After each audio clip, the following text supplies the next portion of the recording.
ગુજરાત રાજ્ય માધ્યમિક અને ઉચ્ચતર માધ્યમિક બોર્ડનું ધોરણ 10નું પરિણામ આજે જાહેર થયું છે।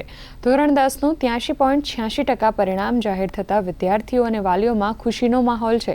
આ વર્ષે પરિણામ ગત વર્ષની 82.56%ની સરખામણીએ 1.30% જેટલું વધ્યું છે। કેન્દ્રવાર જોવામાં આવે તો ગાંધીનગરના આજોલ કેન્દ્રે 100% પરિણામ સાથે શ્રેષ્ઠ પ્રદર્શન કર્યું છે, જ્યારે દાહોદના મુનખોસલા કેન્દ્રનું પરિણામ સૌથી ઓછું 33.74% નોંધાયું છે।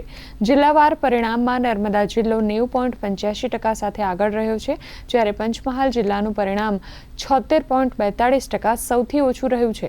રાજ્યભરમાં 1697 શાળાઓએ 100% પરિણામ પ્રાપ્ત કર્યું છે, જ્યારે 39 શાળાઓમાં એક પણ વિદ્યાર્થી પાસ નથી થયો। આ સાથે જ 35,508 વિદ્યાર્થીઓએ A1 ગ્રેડ મેળવીને શ્રેષ્ઠ સફળતા નોંધાવી છે। मेरा आज A1 ग्रेड आया है। इस मौके पर मुझे इतनी खुशी हो रही है और मैं अपने परिवार और अपने स्कूल के तमाम शिक्षक मित्रों को खूब खूब अभिनंदन देना चाहता हूँ और उनकी आज्ञा के अनुसार जो मैं चला हूँ, इसके लिए इस मुकाम तक आज मैं पहुँच सका हूँ।